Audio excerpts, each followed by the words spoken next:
Kahalagahan at mga paghahanda sa nalalapit na World Skills ASEAN Manila 2025 ating pag-uusapan kasama si Undersecretary Nelly Deliera, Deputy Director General for TVET Partnership and Community-Based TVET ng TESDA. Yusek, magandang tanghali po at welcome muli sa Bagong Pilipinas ngayon. Thank you very much and magandang tanghali rin, ASEC Weng and ASEC Joey. Thank you again for the opportunity to share yung mga programs po natin sa TESDA. Yusek, una po sa lahat, anong po itong World Skills ASEAN at bakit ito mahalaga para sa Pilipinas? Okay, actually yung World Skills Competition, ginagawa na siya since 1993. Ang unang ginawa is 1995. Nagkaroon ng Pilipinas ng pagkakataon to host this in 1996. So ibig sabihin ngayon kasi magka-2026 na, 20 years, tama ba? 10 years? 20 years na simula nung na-host ng Pilipinas itong World Skills Competition. Importante siya, ASEC Weng, kasi ang dami na, no? Ang dami ng mga bagong skills, yung tinatawag nating emerging skills na lumalabas at hinahanap ng ating mga industries, ng ating mga enterprises. So gusto natin dito ngayon ma-showcase kung ano ba yung kakayanan ng ating mga technical and vocational schools dito sa buong ASEAN. Meron ring world level na competition kung ano ba yung kakayahan nila as far as yung skills na kinakailangan ng ating mga enterprises at ma-respond. Yun, ano? And ginagawa natin ito in the form of competition dahil syempre gusto rin nating ma-recognize yung mga technical and vocational institutions that are actually doing good, not only sa Pilipinas but of course the whole ASEAN. Yun. And syempre, ito rin yung magandang venue, ASEC Weng, para sa ating enterprises, ano, na makita nila ano ba yung kakayahan ng ating mga tech box students, yung ating mga learners, na eventually, alam ko, sila rin mismo yung mag-hire dito sa ating mga kababayan na nag-undergo nito mga training na ito. Nabanggit nyo, Yusek, na 1996 pa nang huling i-host ng Pilipinas itong World Skills ASEAN. So gaano kahalaga po ito na bumalik sa atin yung pag-host ng event? Okay, una, syempre, pag tayo yung nag-host, yung attention, ito ASEAN level to, yung attention ng 10 countries will actually be in the Philippines. And in that way, we're also giving our learners, yung ating, not only yung learners, but even yung technical vocational institutions natin, an opportunity to showcase kung ano yung magagawa nila, no? By the way, hindi lang pala ito learners, and even yung institutions, but even yung mga enterprises that are located in the Philippines. Kasi po, nagpa-partner din tayo sa kanila para magamit yung equipment nila, makita ko ano yung training na pwedeng ibigay nila doon sa ating mga workers or yung ating mga learners para makita kung ready talaga sila to compete dito sa national level. So, yun, basically, syempre, employment, yung opportunity to showcase at ma-spotlight ang Philippines as far as this is concerned. And on the macro level, syempre tinitingnan talaga natin dito yung effect nito sa ating economy. Yusek, paano po napili ang Pilipinas bilang host ngayong taon at saka paano po ba yung proseso sa pagpili? Okay, ang ASEAN kasi di ba may 10 countries. May dagdag tayo ngayong year, yung Timor-Leste. So, ibig sabihin 11 na. And ginagawa yung World Skills ASEAN Competition biennial. So, every 2 years. Ang ginagawa lang naman dito, nagbo-volunteer. Siyempre, kahit na magbo-volunteer po ang isang country, kung hindi naman po ito ready in terms of facilities, kaya gagawin natin ito siya sa World Trade Center dahil yung isa sa pinakamalaki nating facility where we can hold competition like this. Kung wala naman po rin tayong mga equipment, yung mga tools, yon, importante rin yon. So kasama yun sa criteria, nagkakaroon ng technical meeting para i-assess kung ready ba yung bansang yon na mag-host nitong competition na ito. Kasi take note doon sa, meron tayong 32 skills, 32 ba? 1, 2, 3, 4, 5, 6. 6 skill area pala with 32 specific skills na magko-compete, na paglalaban-labanan ng ating mga competitors, ano yung mga delegation natin from the 10 different countries. So, ibig sabihin, pag nagko-compete sila, halimbawa lang, kung ang competition, yung pinakasimple at traditional na ilagay ko dito, about bakery for example, it will also require yung corresponding equipment, tools and equipment na kakailanganin doon sa competition na yon. So, ibig sabihin, yung bansang mag-host ng competition na ito should also be ready not only in terms of facilities but even equipment and even know-how. Kasi syempre yung panggagalingan ng ating mga competitors will also be from the corresponding technical and vocational schools dito po sa ating bansa. Yusek, kababanggit nyo lamang po na may 6 skill areas at saka 32 skills po na tampok sa kompetisyon. So ano po sa mga skill areas o skills na ito yung emerging at talagang hinahanap po ng ating enterprises? Okay, alam natin yung information and communication technology is number 1. Meron siya, banggitin ko na lang, pasadahan ko na lang po ito, cybersecurity, information network cabling, Internet of Things, IT network system administration, etc. And another thing, ito pa yung isa rin sa mga emerging natin, yung manufacturing and engineering technology. So meron tayong mga autonomous mobile robotics, CNC maintenance, cobot systems integration, industrial automation at marami pang iba. Palagi ko ang mga ito ay emerging. Itong creative arts and fashion would also be considered emerging, considering na yung 3D, digital, and game art already makes use of a lot of technology. Even yung fashion, so hindi na lang siya yung usual na alam nating sewing lang ba siya or designing, but this is already making use of, for example, yung laser cutter or yung technology. That's why it's now called fashion technology and graphic design technology. Pero gusto ko lang din dagdag Asek Joey, na meron rin po tayong mga traditional dito na mga skill areas, but although we can consider them traditional, meron na rin po siyang integration or incorporation ng mga use of technology.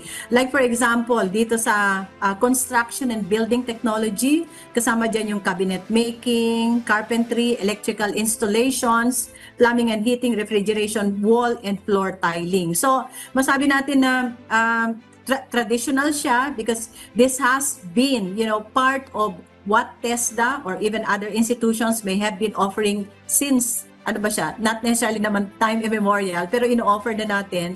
But this time, as I was mentioning, kasama na po yung mga gamit ng bagong technology. Pati na rin po yung transportation and logistics, importante yun ngayon, yung automobile technology. And finally po, yung pang-anim natin, sa skill area, yung pong social and personal services. So kasama dyan ang bakery, beauty therapy, cooking, hairdressing, hotel reception, at saka restaurant services. So yun po yung mga areas or skills areas na paglalaban-labanan po ng mga competitors mula po sa 10 ASEAN countries plus 1, yung pong Timor-Leste. Yusek, na-mention niyo po yung robotics kanina. So ano pong ibig sabihin naman yung pagkakasama nitong collaborative robot systems integration at Industry 4.0 sa lineup? Okay. Ngayon, dito sa Pilipinas kasi, tinitingnan natin yung priority sectors natin. Isa sa priority sector natin actually yung semiconductors and electronics. Dahil isa siya, it's number 1, number 1 siyang nagkakaroon po tayo ng tawag dito, siya po ang isa sa pinakamataas na export earner among the enterprises or among the companies that we have in the Philippines. Okay, ang pagkakaroon po ng skill sa parte po ng mga learners natin sa Pilipinas can actually address yung requirement ng mga industries na gano'n. So, tawag dito, using a lot of technology, using a lot of automation is actually one of the basic requirements or talagang hinahanap for companies or enterprises like this. So, if we offer correspondingly, kasi kailangan din ng TESDA, yung ating mga TVIs and even TTIs, kailangan silang maging responsive rin doon sa need at saka sa requirement ng ating mga enterprises. Kasi otherwise, yun sinasabi natin na baka kailangan pa natin mag-import ng mga workers, di ba? When in fact, we have a lot, di ba? Lot of potential talents in the Philippines. It's just a matter of providing them with the right training that the enterprise needs. So yun po yung gusto nating tumbukin dito as far as yung relationship niya talaga doon sa mga enterprises para mababawasan po natin kung hindi man natin totally matatanggal yung sinasabi po nating skills mismatch. Yusek, bumuo po si Pangulong Ferdinand R. Marcos Jr. ng isang task force para po sa paghahanda nitong competition na ito. Kasi we have less than 2 months to go. August 26 to 28 na po ito. So ano na po yung paghahandang ginagawa ng TESDA na nagsisilbing secretariat po ng task force na ito? Okay, actually nagsimula tayo last year pa, no? Kaya medyo marami-rami na rin tayong nagawa. Kumbaga, media launch na po natin. So we'd like also to take this opportunity to invite you po. Media launch na natin this coming Friday, July 4. But other than that, syempre yung meeting ng technical panel, identification ng mga jury, yung venue, yung paghanap po natin ng mga partners that will provide the different equipment, yun, preparation, and even yung ngayon, kasi part of the promotion that we're doing is also to request yung ating mga competitors, yung kanilang mga lead, no, doon sa delegation nila from those respective countries to help us also promote yung activity. So other than that, meron po tayong mga side events rin na nagagawin, like for example yung One School, One Country, where yung ating po mga participants, yung mga delegates po natin from ASEAN will have the opportunity to visit one school. One country po ang assigned sa one school para po magkaroon po ng exchange, para makapag-usap, di ba, yung mga bata, ma-inspire lang, pati yung ibang mga nanonood, na ganito ang nangyayari sa ibang bansa, ganito rin nangyayari sa Pilipinas. Okay, how far are we as far as technology utilization is concerned? Yun po. Pangalawa, nag-arrange rin po ang Pilipinas, kasama natin dito ang Department of Tourism, iba pa po mga organization para po makapagbigay ng tour doon sa ating mga delegation. Kasi ang ine-expect natin, while 300 po yung delegation, total delegation from the ASEAN countries, yung official, we're expecting more. Kasi syempre, gaya sa Pilipinas, ASEAN to, may mga susuporta talaga yung mga classmates, kaya teachers, or even family. So, we're also organizing tours, okay, para naman yung pagbisita nila dito will not only be concentrated doon po sa participation nila sa tawag dito sa computation, but will also open their eyes on what the Philippines can offer. So kahit hindi pa sila makapunta sa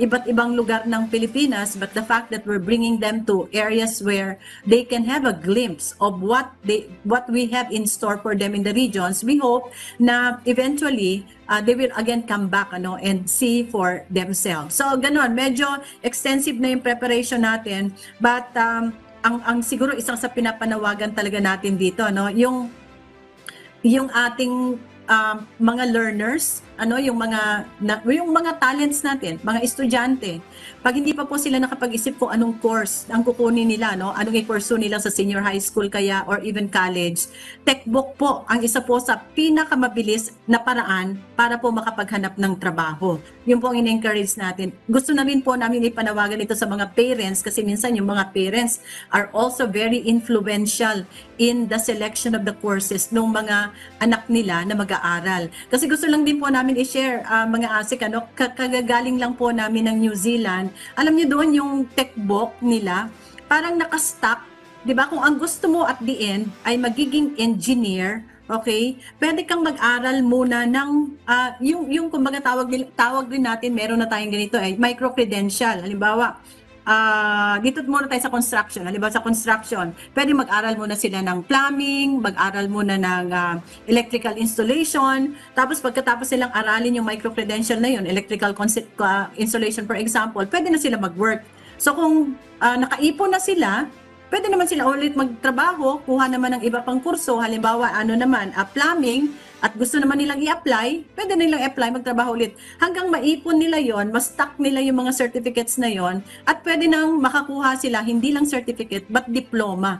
And eventually, ipunin ulit nila yung mga diplomas nila, makakuha na rin sila ng bachelor's degree. But what we're saying here is, You don't have to finish, the whole 4 years or 5 years to get the bachelor's degree and be employed, because there is now an opportunity for micro-credentialing, yung credit transfer na tinatawag natin, na pag nakapagtapos ka ng isang certificate or skill na mayroon kang corresponding certificate, pwede ka na mag-work. So, yun yung gusto nating i-emphasize dito, na sana ma-open yung minds ng ating mga kabataan, na TechBook is actually the shortest way leading you to unemployment.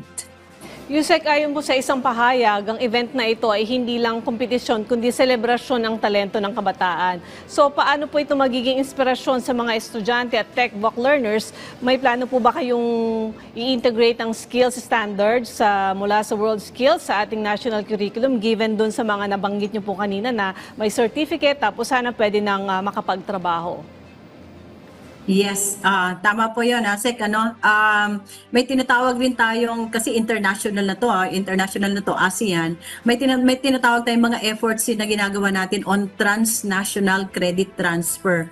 So, kasi ngayon, parang karamihan sa mga naririnig natin, if, a Filipino graduate wants to work overseas, minsan may mga bridging pang nangyayari. Ibig sabihin, may additional courses, modules, or subjects pa silang kukunin before they get finally employed. Dito, sa effort na ginagawa rin natin ngayon, kasi nag-uusap na nga internationally, ASEAN, or even beyond, Asia Pacific, titingnan natin na yung mga courses, mga modules that we're offering, kumbaga magkaroon na siya ng seamless credit transfer. Para yung standard, yung qualifications, yung skills, and yung standard na matutunan ng isang bata pag-graduate sa Pilipinas, kailangan i-match na natin siya doon pag pumunta siya sa isang level or another level sa isang bansa.